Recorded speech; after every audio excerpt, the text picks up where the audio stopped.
What's up, guys? Welcome to Daily Dose of Reddit. This is your host, Zach, and today's subreddit is r/EntitledParents. This story's called Plow My Driveway for Free. In college, I sort of accidentally got into the snow removal business around my neighborhood since I had a weird class schedule that gave me a lot of free time in the mornings and not a lot of homework. I had purchased a small Deere compact tractor as a project to tinker with in my garage in my spare time. I got it for next to nothing since the previous owner knew nothing about it and considered it to be just a stupid lawnmower and just wanted it out of his yard. Well, this thing was definitely not a lawnmower. This was a proper tractor with hydraulics and everything, just shrunk down to about the size of a Mini Cooper. The kind of thing a homeowner would use for basic maintenance work around their property that requires something a little beefier than a riding mower, but not quite a full-blown farm tractor. It was about 30 years old when I bought it, having been built sometime in the 1980s, but ran perfectly, and since the guy threw in a snowblower attachment with it, I figured I could make a little extra cash clearing driveways in the mornings before class. I had to fix a few things and added a spot to carry a shovel for the spots I couldn't get with the blower, and I was all set. Well, after the first major snowfall and just going around offering my services to neighbors, I had about 20 driveways that I would do and got the money I paid for the tractor, which admittedly wasn't much, back pretty immediately. I wasn't charging a whole lot since I was just some kid, not a professional snowplow contractor, but most people on my street were elderly and very grateful for my services and tipped me pretty heavily. There were a few people that actually seemed to enjoy shoveling their own driveway or had their own snowblower who didn't pay me to do it regularly, but they would ask me occasionally to do it as a one-time thing if the snow was super deep or they just didn't have time. One lady who lived 3 houses down from me, however, had pretty much adamantly refused my help at the beginning of the season and almost seemed offended that I thought she was incapable of shoveling her own driveway. By the way, the woman was probably 26 at most and had like 7 or 8 kids. She even had her own bus, which was a converted Ford Econoline van that she used to transport them all around in. I guess her only hobby was passionate hugging. I figured with all those kids taking up her time, she would be thrilled to have someone look after her driveway, but I guess not. February rolls around, and while my roommate, still jealous of her by the way, was on vacation down south somewhere, we got absolutely hammered with snow. Like, I'm talking 1.5 to 2 feet overnight, every night. I had to get up extra early each morning just to get everything done before I had to go to class around noon. I always just cleared a single path out of our driveway so my roommates could walk to class, and I could get the tractor out, but I never fully cleared our own driveway till last. My roommates didn't have cars, and it wasn't like I was taking my truck anywhere if I was out blowing snow. One day, I get finished with my customers' driveways and come home to finish clearing up our own driveway when passionate, hugging, obsessed lady comes over waving her arms around at me. Since that's pretty long to type each time, we'll just call her Entitled Mother as always. "Excuse me?" Shutting off the engine so I can hear her, I say, "Yes, what's up?" "Would you mind plowing my driveway?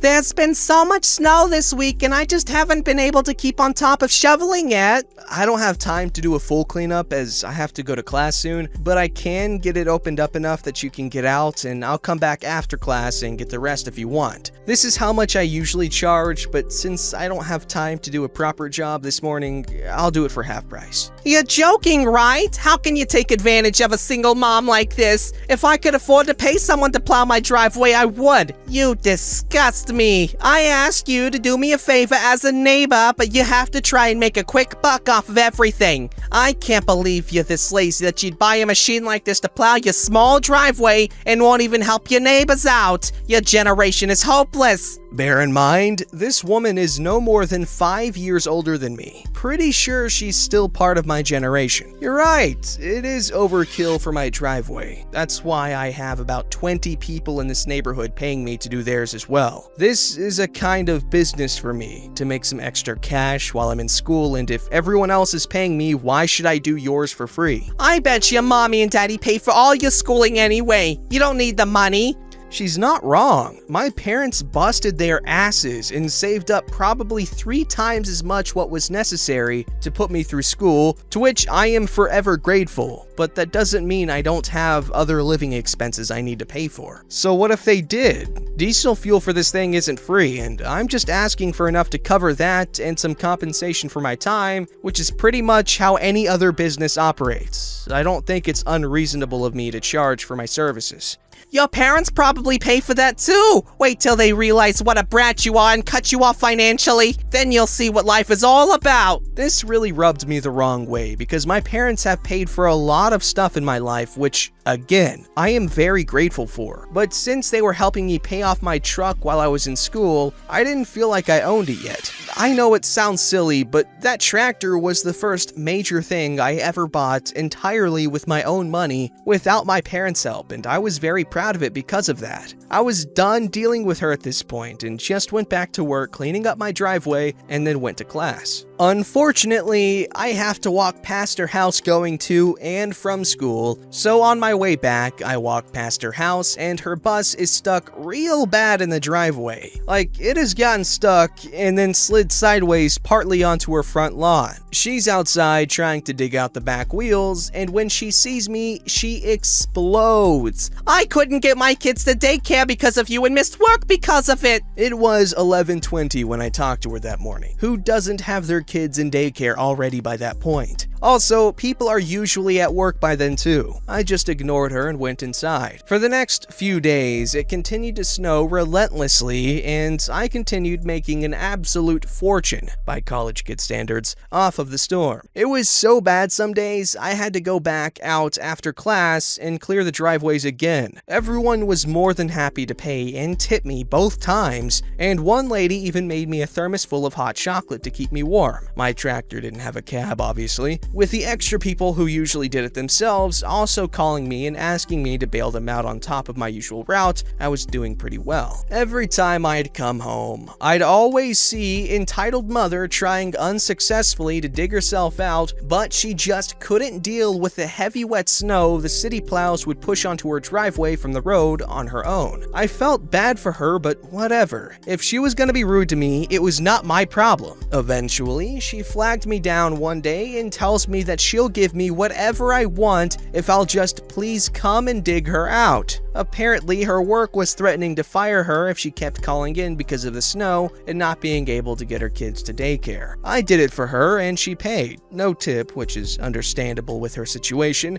but did apologize for being so rude and now understood the value behind what I was doing. She still took care of her snow on her own most of the time after that, but she did ask me to help her out on occasion when it got really bad, which I did get paid for. I never had any issues with her after that, and I think she's learned her lesson. This story's called Entitled Mother Invades the Library. Longtime lurker, this subreddit, first time posting, hope everything is formatted okay here. Here's our cast of not so lovable characters. Entitled Mother! Me, and Entitled Mother's gaggle hellion children. Let's get on to the story. This happened last night, and I wrote down the details right after so I wouldn't forget any details. So I work at a public library, and this is my 3rd year working here. I love my job for the most part, and it's lots of fun because I get to work with books and all that fun stuff. But every once in a while, I just get a lot of really crappy patrons coming in. Some of them are entitled, sure, but this entitled mother takes the cake for the worst one.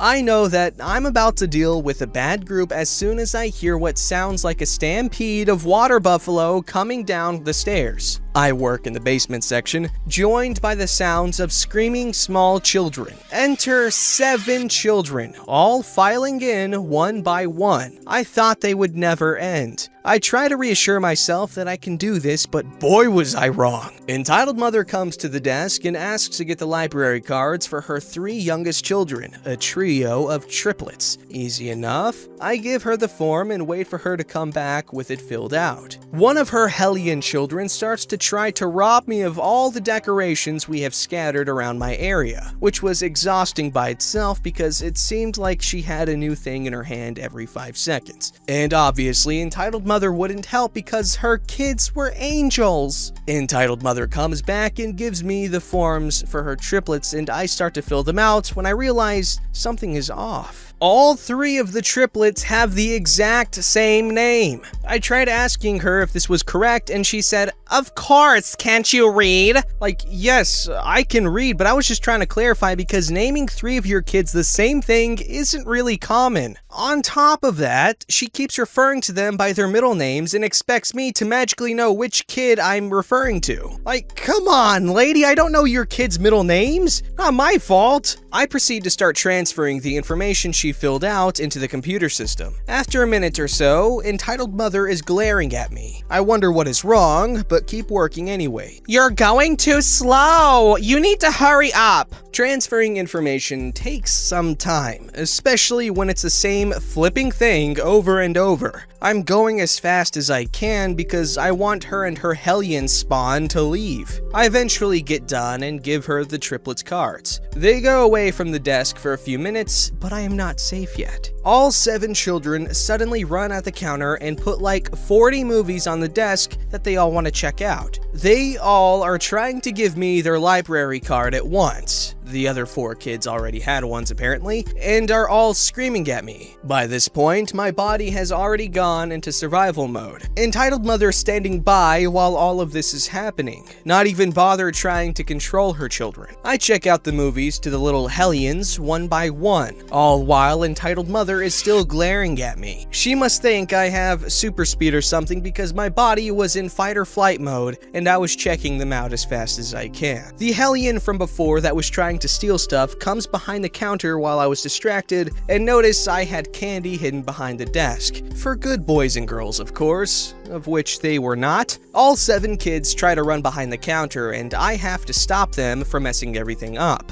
I give them the candy and they eventually leave the area behind the counter. Note that Entitled Mother still wasn't helping at all. Thanks for your help, I guess. It wasn't very quick. You're welcome. After this, I am finally free from the grasp of my librarian duties. My coworker walks in and I tell her my tale of woe. I am finally safe, but that was the most energy draining experience of my professional life. Overall, this experience only lasted about 20 minutes, but it felt like an eternity. I hope to never encounter them again. You guys won't know this, but somewhere in the middle of the story, my food got delivered, and I ate the best gyro roll I've ever had, and I don't care if it's pronounced gyro, it's gyro to me.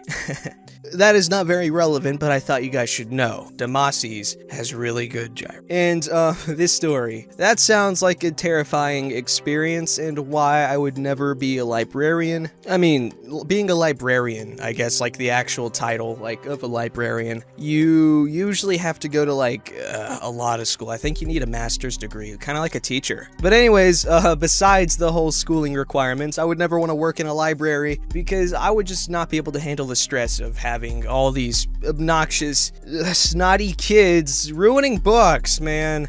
Obviously, there are good kids that are well behaved, but when you have that many, oh man, and you're not a very good parent, there's hell wherever they go. Just hell. This story's called Entitled Mother Gets Pissed Because Her Baby Didn't Win a Prize at the Church Fair. Hey y'all, me again. Here is yet another tales from my volunteering at church. This happened about a year ago, but isn't as bad as the other story, but it's the same Karen. Anyway, on to the story. I had to cover 3 games total until the volunteers that covered the other 2 showed up. They were all near each other though, so that's a plus. Anyway, I had to cover a dice roll game, a game called Troll Doctor, and sadly, Goldfish Pong. Bit of a side note, if you ever had to deal with managing a goldfish game, then you know how many entitled parents show up. Okay, back to the story. Today was the last day, close to closing, so we were packed with kids. I had like 5 kids waiting on each game, but on Goldfish, I noticed a kid getting antsy and he started cutting kids in line. Now, I was told not to let kids cut in line as it may upset others, so I kindly asked him to go back to where he was, which he did until he left the line.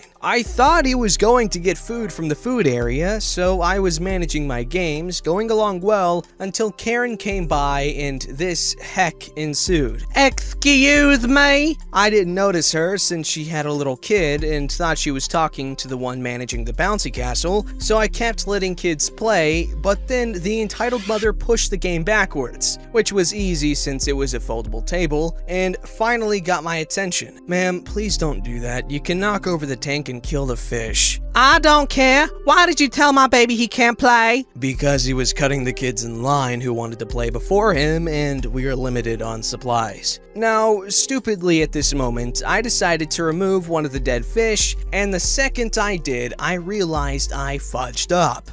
Why did you kill that fifth in front of me and my baby? He deserved the fifth now for compensation before I get my dear friend who runs this place. Her son was smugly smiling at this. First of all, it was dead from when you shook the table. Second of all, what's her name then? Now, I'm going to use fake names for this. Deborah? No, her name is Susan. That's what I meant, Susan, and I go back to high school. Oh, that's a shame that her name is Madison. Oh, she is also a friend of mine. Now, I knew she was trying to lie to me, so I said, okay, she's over by the food tent. Go talk to her. 15 minutes go by, I'm down to 5-ish fish, and kids are just watching them, but they see a dead one, and I told them I'll remove it, but since I remembered Karen, I put it into one of the plastic bags of water, then entitled mother goes by. Madison said I should get a fifth for compensation. Now, this being a full-on adult that also teaches at CCD, volunteers are the teachers, who Madison knows I hate, she would always skip over important lessons and just play games, I knew the dead fish was a good plan. Here you go. Thank you. Now, was that so hard? Yeah, idiot. You should have given us the fish before since Madison is Mommy's best friend forever.